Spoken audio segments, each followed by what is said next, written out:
সমস্ত মিষ্টির মধ্যে রসমালাই আমার খুব খুব ফেভারিট, এবং আজকে বিকেলে খুব ইচ্ছাও করছিল একটু রসমালাই খাওয়ার। তো ভাবলাম বাইরে থেকে না এনে একটু বানিয়েই দেখা যাক। যদিও আমি এর আগে কোনোদিন বানাইনি, রসগোল্লা বানিয়েছি কিন্তু রসমালাই কোনোদিন বানাইনি। এর জন্য কিন্তু আমাদের লাগবে ফুল ক্রিম বা ফুল ফ্যাট দুধ। আমি এখানে 2টো দুধের প্যাকেট নিয়ে নিয়েছি।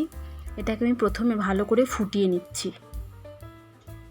এরপরে আমি একটা জায়গাতে কিছুটা দই, 2 চামচ মতো দই নিয়েছি, তার মধ্যে একটু জল দিয়ে দইয়ের ঘোলের মতো বানিয়ে নিচ্ছি। এবারে এটাকে একটা সাইডে আমি রেখে দিচ্ছি। দুধটা ভালো করে ফোটানোর অপেক্ষা করব কিছুক্ষণ। ভালো করে ফুটে ফুটে যখন দেখব উপরে বেশ কিছুটা সর পড়ে গেছে, এরপর দুধটাকে আমি 2টো ভাগে ভাগ করে নিয়েছি। এখানে কিছুটা রেখেছি মালাইয়ের জন্য, আর কিছুটা নেব আমি ছানা কাটানোর জন্য। এবারে ছানা কাটানোর জন্য আমি কিন্তু এখানে লেবু বা ভিনিগার কোনোটাই ব্যবহার করিনি। এখানে আমি পুরো ওই টক দইয়ের যে ঘোলটা বানিয়ে রেখেছিলাম সেটা অল্প অল্প করে দিতে থাকবো আর নাড়াতে থাকবো। এই সময় কিন্তু গ্যাসটাকে আমি পুরোপুরি অফ করে দিয়েছি। তারপরে অল্প অল্প করে দইয়ের ঘোলটা দিতে থেকেছি আর নাড়াতে থেকেছি আস্তে আস্তে। এরকমভাবে একটু টাইম লাগবে যদিও, কিন্তু এরকমভাবে পুরো ছানা কেটে আসবে। তারপরে এটাকে ভালো করে ধুয়ে নেব ফ্রেশ জল দিয়ে। এরপরে এটাকে আমি একটা থালার মধ্যে ঢেলে নিয়ে হাত দিয়ে ভালো করে চেপে চেপে মাখতে থাকবো। দেখুন ঠিক এইভাবেই।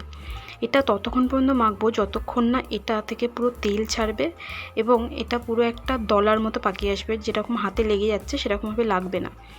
দেখুন আমার হাতে কিন্তু বেশ অনেকটা তেল লেগে আছে। এটা কিন্তু পুরোটাই এই ছানা থেকে বেরিয়েছে। আর দেখুন কি সুন্দর গোল গোল হয়ে যাচ্ছে, এবং এর গায়ে কিন্তু এতটুকু কোনো ফাটার দাগ নেই, পুরো স্মুথ। যতক্ষণ না টেক্সচার এরকম হচ্ছে ততক্ষণ কিন্তু আপনাকে হাত দিয়ে ভালো করে এটাকে মাখতে হবে।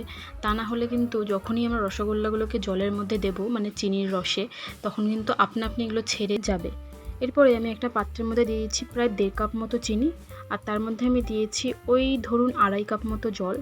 এরপরে চিনির জলটা যখন খুব ভালোভাবে ফুটে উঠেছে, তারপরে আমি এই বলসগুলোকে এর মধ্যে ছেড়ে দিয়েছি। এভাবে এটাকে আমি প্রায় 10 থেকে 15 মিনিট পর্যন্ত ফুটিয়ে নিয়েছি ভালো করে। আর ফ্লেম কিন্তু সবসময় হাইতে ছিল। এখানে অন্য একটা বাটির মধ্যে আমি নিয়ে নিয়েছি একদম ফ্রিজের ঠান্ডা জল, তার মধ্যেই আমি ডিরেক্ট ওই বলসগুলোকে নামিয়ে দিয়ে দিয়েছি।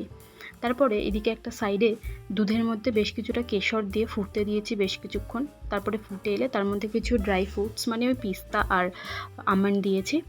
ওপর থেকে এটা আমি দিয়েছি হচ্ছে ক্যারামেল, যেটা কিনে আমি আলাদাভাবে তৈরি করে নিয়েছিলাম চিনিকে গুলে।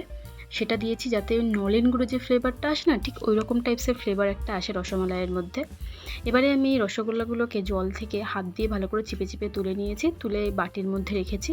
এর উপর থেকে আমি গরম গরম এই যে মালাইটা বানিয়েছিলাম এটাকে পুরোপুরি ঢেলে দেবো।